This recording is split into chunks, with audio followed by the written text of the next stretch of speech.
हमें ये गुत्थी समझ में नहीं आ रही है, आप लोगों को तो मैनेज करनी है, एक नहीं दो नहीं तीन तीन पार्टी के कैडर।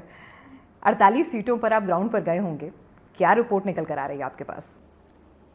देखिए, जो बाहर से देखता है उसके लिए तो कन्फ्यूजन है ही, क्योंकि अगर हम पिछला चुनाव देखें तो कौन किसके साथ था और अब कौन किसके साथ है, ये तो एक बाहर से देखने वाले को कन्फ्यूजन है। लेकिन लोगों के मन में कोई कन्फ्यूजन नहीं है। लोगों ने इसको दो ही भागों में बांटा है, मोदी जी के साथ और मोदी जी के खिलाफ। जो मोदी जी के साथ है जनता उनके साथ है, जो मोदी जी के खिलाफ है जनता उनके खिलाफ है।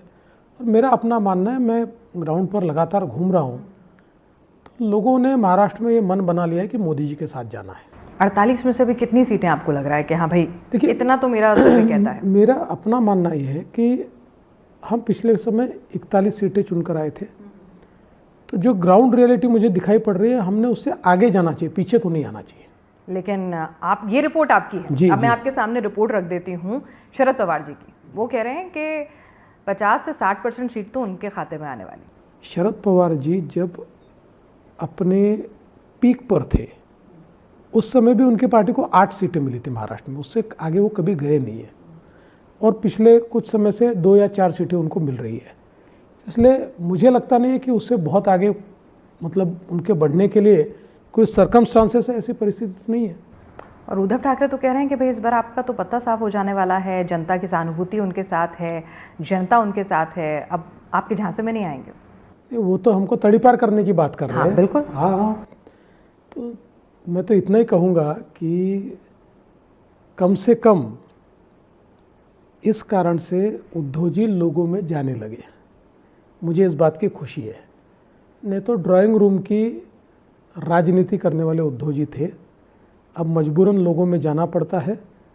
अब जिसको हम हिंदी में कहते हैं दाल आटे का भाव समझना, वो थोड़ा थोड़ा समझ रहे हैं। लेकिन महाराष्ट्र में लोगों ने ये समझा है कि शिवसेना प्रमुख बाला साहब ठाकरे जी ने बहुत स्पष्ट शब्दों में कहा था कि जिस दिन मुझे कांग्रेस के साथ जाना पड़ेगा उस दिन मेरी शिवसेना की दुकान में बंद कर दूंगा। और उसी कांग्रेस के साथ अब उद्धव जी गए हैं, तो मैं ऐसा मानता हूं कि बाला साहब जी के संपत्ति के उत्तराधिकारी वो है, लेकिन विचारों के उत्तराधिकारी एकनाथ शिंदे अब वो नहीं है, इसलिए जनता उनको साथ नहीं देगी। आपने बाला साहब ठाकरे का जिक्र किया है। ठाकरे साहब की जो शिवसेना थी, जब पाकिस्तान का मुद्दा आता था, आतंकवाद का मुद्दा आता था, तो जिस तरह की गर्जना वहाँ से सुनाई देती थी, अब कसाब आ गए हैं, उनकी पैरवी करने वाले लोग आ गए हैं और पाकिस्तान भी आ गया है और उद्धव ठाकरे चुप हैं। देखिए, इतना ही नहीं है, अभी तो उद्धव जी के कार्यकर्ता अपने गले में उनकी सेना के पटके डाल डालकर टीपू सुल्तान की जय कहते। अभी उनके कार्यकर्ता उर्दू में कैलेंडर छापकर, जिनको पहले हिंदू हृदय सम्राट शिवसेना प्रमुख बाला साहब ठाकरे कहा जाता था, अब ये सारी चीज़ें निकल गई और जनाब बाला साहब ठाकरे कह रहे। आज तक बाला साहब ठाकरे और उद्धव ठाकरे किसी भी सभा को संबोधित करते समय कहते थे, मेरे तमाम हिंदू बहनों भाइयों और माताओं।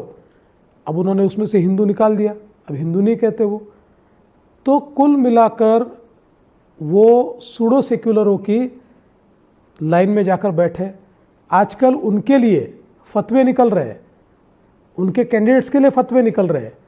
और सबसे बड़ी बात यह है, इस मुंबई पर जिस कसाब ने हमला किया और सैकड़ों मुंबईकरों को मार दिया, और हमारे शहीद हेमंत करकरे जी को जिस कसाब ने मारा, अब कांग्रेस के विपक्षी नेता कहते हैं कि कसाब तो बेकसूर है।